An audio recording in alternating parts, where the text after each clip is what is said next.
it's a DC Tech. We're back in the garage today because it's too noisy outside. So we're with our beloved 2016 Dodge Charger, and she developed a little bit of a problem. See, kind of the long story of the short was, see what happened was I was sitting at a stoplight, and there happened to have been a Mustang beside me, and he might have been or may have not been revving his little PD motor, and then trying to show up or something. I don't know what his deal was. But anyway, my buddy was with me, so naturally I just jumped on the throttle. And long story short, we left the Mustang behind. It was fine. But the problem we developed was the AC quit working. So I thought I'd take this opportunity to kind of walk you through a little bit of diagnosing and see what made the AC quit. I have a sneaky suspicion what happened, but hopefully it's not it, something a little simpler, but I think what it is might be a problem. So, alright, let's go handheld on this thing and we'll see if we can figure out what's going on with this thing.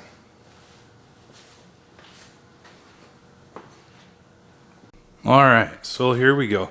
First things you want to do, the blower motor's still working in there, so the fuses are in the back. Blower motor still working. The only fuses I think are back here are for the let me just pop this cover off. Yeah, it looks like just the blower motor and stuff, and that's working. So there's the fuses in the back here, the battery, and I don't think we'll have much to mess with those, because like I said, the blower motor's still working. So there's another set up under the hood. If we come look up here, there we go. Look at this nice clean unit. Alright, so we got this guy. Let me see, AC relay. I doubt that's an issue. The relays are rarely in the newer ones going out, but AC 12 clutch, AC clutch 12.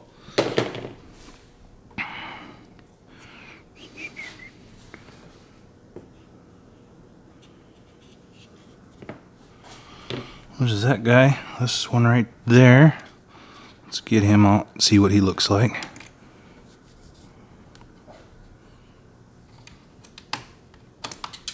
Oh, that was great. Alright, technical difficulties. Alright, 30 minutes later, we've retrieved him. See if we can see this guy here. Oh, that looks like a good fuse right there.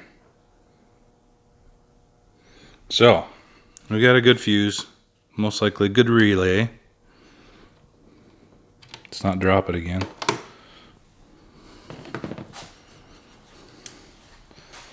Next thing I like to do is check to see if we got pressure and it's still in the lines. Now, let's visually inspecting everything. Looks nice and dry and clean, and can't see any obvious signs of leaks anywhere.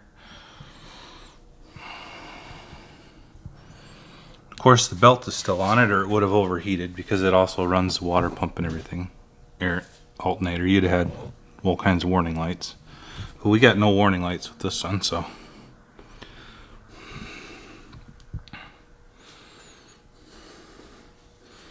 So everything seems to look dry. I don't see anything where. Let's get a light.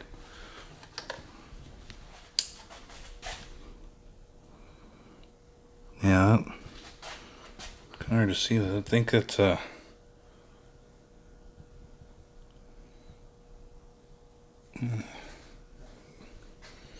evaporator. Everything looks good.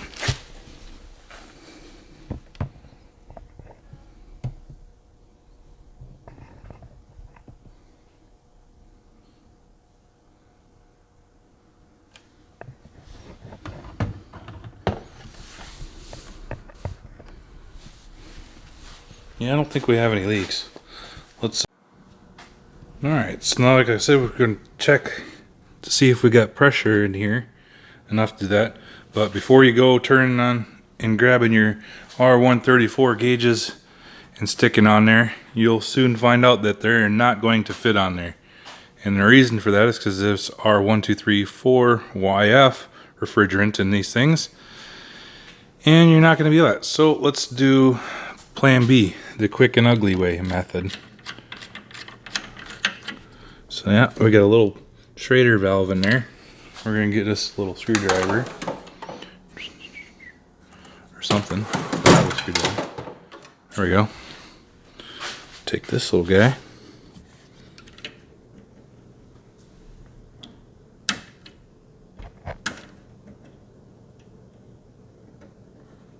And she's dead. She's empty.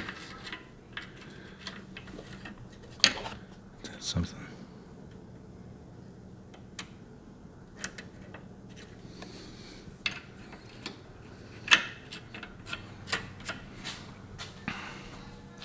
So it came out of somewhere.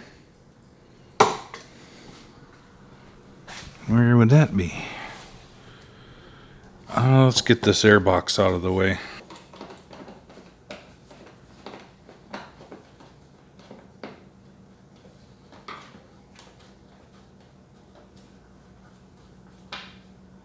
Well, I definitely don't want those coming off, do they? Some long-winded little guy.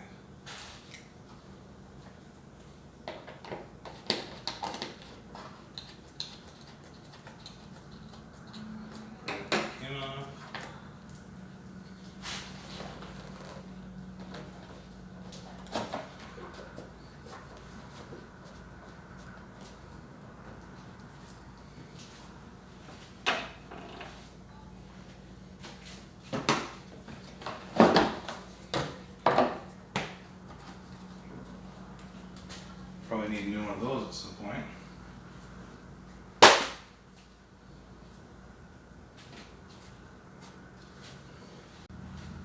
That's good anyway. We'll get this thing cleaned up.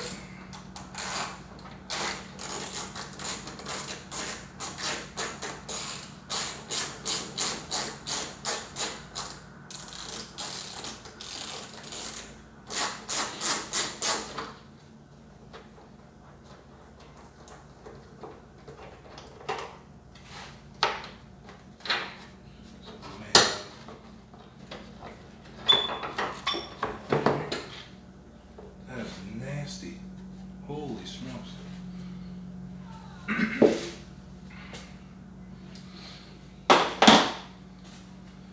Alright, what do we see down in here?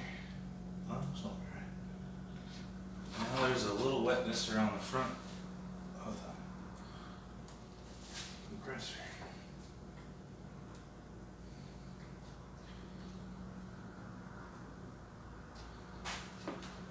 That's going to be fun to see. Let's get you down there.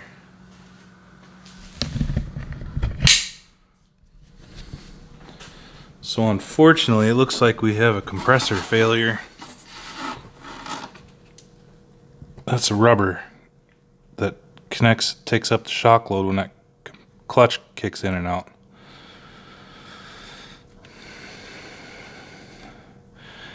As you can see, that is not connected to the pulley, which I'm surprised is still spinning and not locked up and throw the belt on there. The compressor probably locked up is what happened. Yeah, there's something bad broke in that compressor. Let's see if we can see what I'm spinning here. That's the compressor, the inside of it. You can spin it about halfway, but it shouldn't spin at all. That's supposed to be connected to this. There we go. Rubber's all ripped out of it.